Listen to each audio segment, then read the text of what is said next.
Okay, so we are going to discuss on the ionic strength and its relation to Debye-Huckel screening length. And this is from question number 3 from the quiz that reads, which of the following aqueous electrolyte has the shortest Debye-Huckel screening length, 1 over kappa. So the keyword here is the Debye-Huckel screening length, or 1 over kappa. It's essentially the size of a sphere in which the center of the sphere is a central ion, right? So in the Debye-Huckel model, the central ion has a sphere that surrounds itself. Inside the sphere, there are other ions, and these ions interact with the central ion, and as a consequence, it changes the chemical potential of the ions.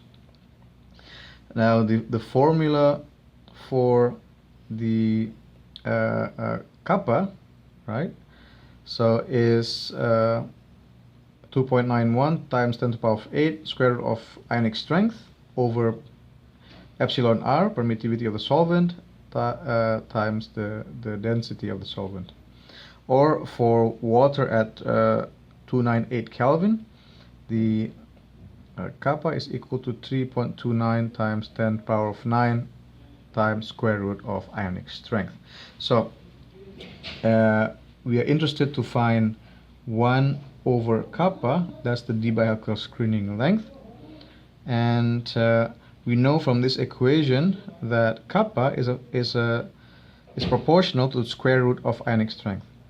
Now, if the question is which one of these electrolytes have the shortest Debye-Huckel screening length, so the smallest 1 over kappa, so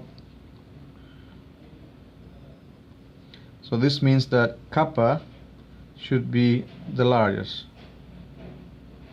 And the largest kappa means that the largest ionic strength, right?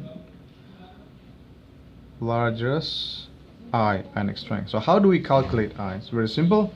So it's just a function of the concentration of the electrolyte over 2 times V plus, that's the stoichiometry of the salt of the cation, times Z plus square, that's the charge of the cation square, and this is the part contribution from the anion.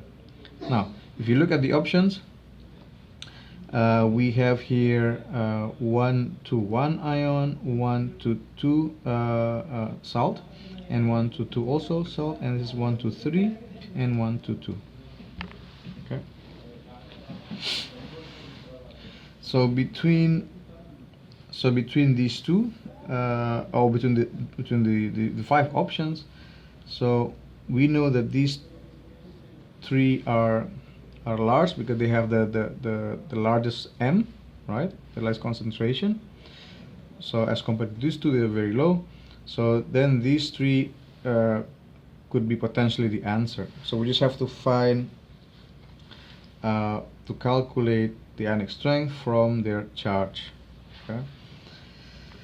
All right. So if you look at C and D option, both are at the same concentration, but they are of a different electrolyte. This is so they are different salt. This is 1 to 2 salt. This is 1 to 3 salt, meaning that for every salt dissociating in water, you will have magnesium 2 plus 2 chloride ions, right? And in this in the case of aluminum, you have aluminum 3 plus 3 chloride ions.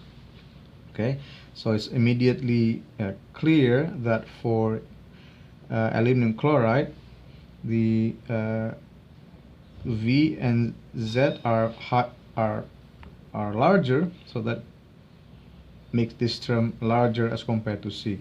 Okay, so we can narrow it down to D and E now. So we just calculate for aluminum chloride, the ionic strength is 0.05 over 2 times the V plus for aluminum, that's 1. The Z, the charge of aluminum, it's 3 plus square plus, and V minus here for chloride is 3, and the charge of chloride is 1 squared. Okay, and this is 9 plus 3, that's 12. 12 divided by 2, that's 6. So 6 times 0.05, that is 0.3 molar. And when we calculate for calcium chloride, the ionic strength for this concentration is 0.09 divided by 2, 1 times 2 square, that's the charge of calcium, plus 2, that's the stoichiometry of chloride here, and times 1 square.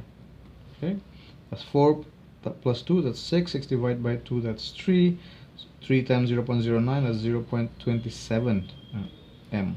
So between D and E, between these two options, aluminum chloride at 0.05 molar has the largest ionic strength, and because of that it has the largest kappa, and because of that it has the smallest 1 over kappa, or the shortest d by Huckel screening length.